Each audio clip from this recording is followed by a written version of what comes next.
He is the man behind the Bexar Facts-KSAT-San Antonio Report poll. He is pollster Dave Metz with FM3 Research, and we are very happy to have Mr. Metz with us live here from California as we talk about the latest Bexar Facts poll that was released just this morning. Dave, always appreciate you joining us for kind of the debrief on what you found interesting in this poll. What are the headlines this time around, do you think?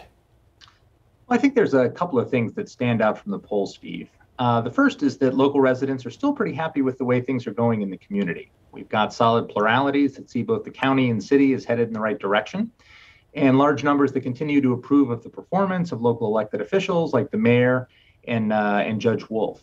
And there's no single issue, and we ask people to tell us what they see as the big problems facing Bexar County. There's no single issue that really stands out as a dominant concern for them right now, although there certainly are a number of issues about which they do express some significant concern.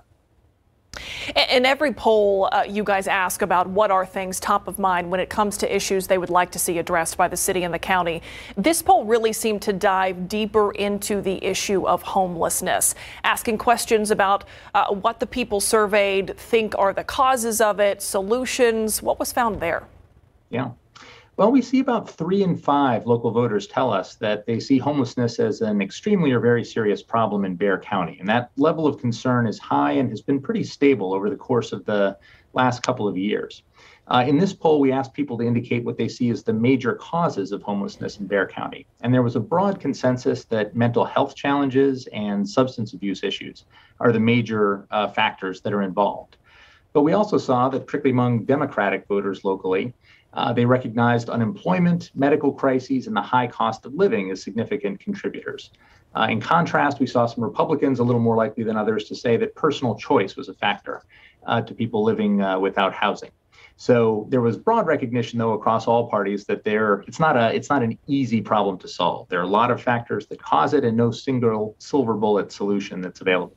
I want to mention before I forget, Dave, that you at home, even if you weren't polled in this entire Bexar Facts thing, you can still take the poll online at bexarfacts.org. You can take the exact poll that we had out in the field, just a couple of weeks ago. Talk about mental health. It's been something that we have covered a lot in the news, the effects of the pandemic and mental health. We've kind of found that was an issue in this latest poll, correct? For sure. Overall, about half of Bexar County voters tell us that their mental health has been impacted over the course of the last 12 months by the pandemic. And we asked about 7 specific impacts they might have experienced, everything from depression and anxiety to difficulty focusing or difficulty connecting with family and friends. And almost 3/4 of voters in Bexar County said they had experienced at least one of those mental health challenges over the last 12 months. Which is a relatively high number compared to what we've seen in other locations around the country.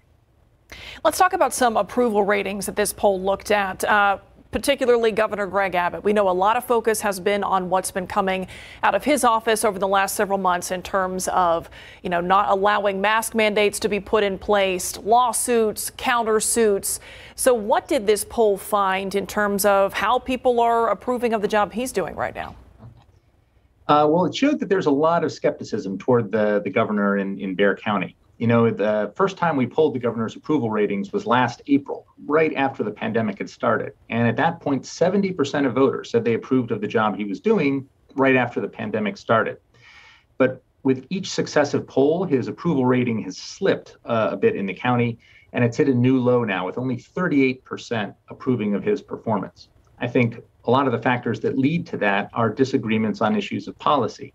As you noted, on issues like mask mandates, 74% of parents in our survey said they support continuing mask mandates in school.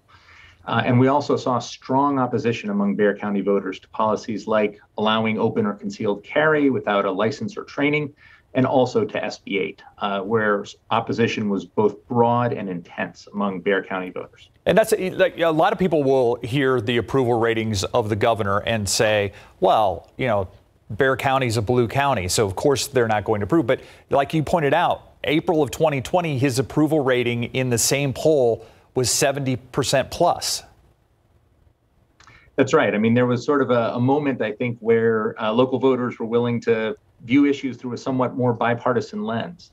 But I think as time has passed and as a number of the policies the governor has pursued are ones that are winning strong approval from Republicans, but are strongly disapproved of by Democrats, it's meant that in a county like Bexar County, that has taken his approval rating back to a place where it's really just core Republican voters who are supporting him, with those on the left and in the center of the electorate viewing him more skeptically now.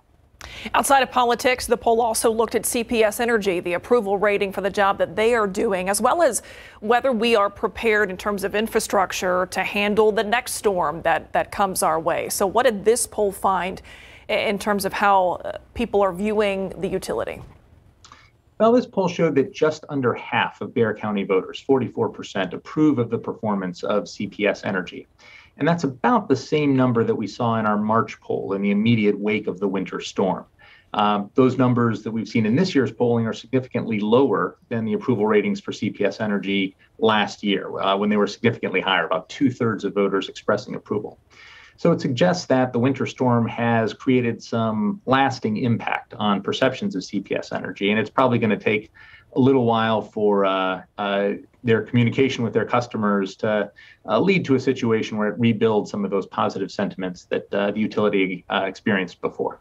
Dave, before we let you go, obviously there's a lot in this poll. We're not going to be able to cover it all in 5 or 6 minutes. Hopefully you can get it on bearfacts.org or ksat.com. But I want to touch briefly on one of the most interesting things I found, and it has to do with unemployment and the people that are looking for jobs and why they say what the major factors are in them not getting a job right now or not wanting to get a job right now. Yeah. Well, among those who said that they were planning to look for a new job over the course of the coming months, and that was about 1 in 5 voters in our sample. The thing they said they found to be the biggest challenge toward getting a new job was finding work that had sufficient hours or paid enough to meet their goals. More than anything else, that was the thing that concerned them. But there were a few other items that stood out. There was also significant concern about the availability of childcare, with many workers saying that struggling to balance responsibilities at work and caring for children made it hard to find work that would fit that schedule. And that was particularly true for those in our sample who had young children at home, especially mothers. All these questions, just a fraction of the ones that were asked. Like Steve mentioned, you can go to bearfacts.org to take this poll for yourself and dive further into all these results. Dave Metz, thanks for being here today. Thank you for having me. Thank you, Dave. We'll be right back.